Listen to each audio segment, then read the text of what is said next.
Captain Vijayakanth அவர்களுடைய இழப்பு அப்படிங்கிறது இப்ப வரையுமே யாராலையுமே ஜீர்ணிக்க முடியாத ஒரு அதிர்ச்சியா இருந்துட்டு இருக்கு. இவருடைய மறைவுக்கு பின்னாடி இவரை பத்தியே பல சுவாரஸ்யமான விஷயங்களும் சில சோகமான விஷயங்களும் சமூக வலைதளத்துல பகிரப்பட்டு வந்துட்டு இருக்கு. அந்த வகையில தான் ஏற்கனவே சோகத்துல இருந்துட்டு இருக்கிற விஜயகாந்த் அவருடைய குடும்பத்தார்களுக்கு மேலும் ஒரு சோகத்தை ஏற்படுத்துற வகையில ஒரு நிகழ்வு ஒண்ணு நடந்திருக்கு. விஜயகாந்த் அவர்கள் தன்னுடைய பீரோவுல அவர் வச்சிருந்த சில விஷயங்களை பார்த்து அவருடைய குடும்பத்தார்கள் இப்போ தாங்கிக்க முடியாம கண்ணீர் விட்டு கதறி அழுதுருக்காங்க.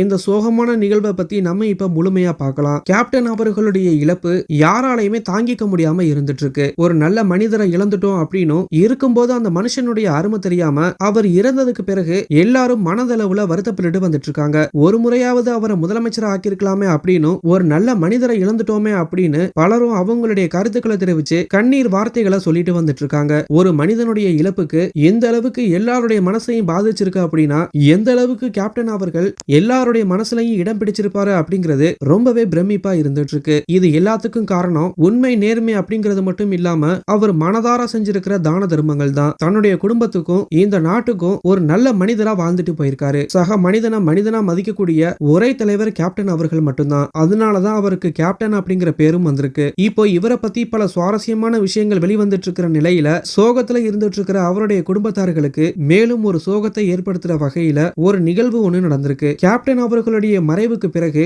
அவருடைய வீட்டுல அவர் பயன்படுத்திய பொருள்கள்ல இருந்து அவருடைய உடைமைகள் எல்லாத்தையும் எடுத்திருக்காங்க. அப்பதான் கேப்டன் அவர்களுடைய பீரோவை திறந்து அதுல இருக்கிற சில விஷயங்களை பார்த்து ரொம்பவே கண் கலங்கி அழுதுருக்காங்க. கேப்டன் அவர்கள் தான் எழுதிய எல்லா கடிதங்களையும் ரொம்பவே பத்திரமா உள்ள வச்சிருந்திருக்காரு. இன்னும் சொல்ல போனா கேப்டன் அவர்களுக்கு தான் சின்ன வயசுல இருந்தே டைரி எழுதுற பழக்கம் இருக்கு. அந்த வகையில தன்னுடைய சந்தோஷம் கஷ்டம் நஷ்டம்னு தன்னுடைய அத்தனை நினைவுகளையுமே எழுதி வச்சிருக்கிறதா சொல்லப்படுது. இதை விட முக்கியமா கேப்டன் அவர்கள் தான் சின்ன வயசுல பயன்படுத்திய பொருள்கள்ல இருந்து தன்னுடைய மனைவி மற்றும் மகன்கள் கொடுத்த எல்லா பரிசு பொருள்களையுமே சில நினைவுகளை அதுல எழுதி ரொம்பவே பத்திரமா வச்சிருந்ததா சொல்லப்படுது. இந்த எல்லா விஷயங்களையும் எடுத்து பார்த்து அவர் எழுதி வச்சிருந்த லெட்டர் எல்லாத்தையும் படிச்சு பார்த்து அவங்களுடைய குடும்பத்தார்கள் ரொம்பவே கண் கலங்கி அழுதுதா சொல்லப்படுது. இதோட மட்டும் இல்லாம அதே பீரோவுல வந்துட்டு தன்னுடைய மனைவிக்கு கொடுக்க கேப்டன் அவர்கள் வந்துட்டு ரொம்பவே ஆசையா ஒரு புடவையையும் வாங்கி அந்த பீரோவுல வச்சிருந்திருக்காரு. அதையும் பார்த்து அவர் டைரியில எழுதி வச்சிருந்த சில விஷயங்களையும் படிச்சுட்டு ஏற்கனவே சோகத்துல இருந்துட்டு இருக்கிற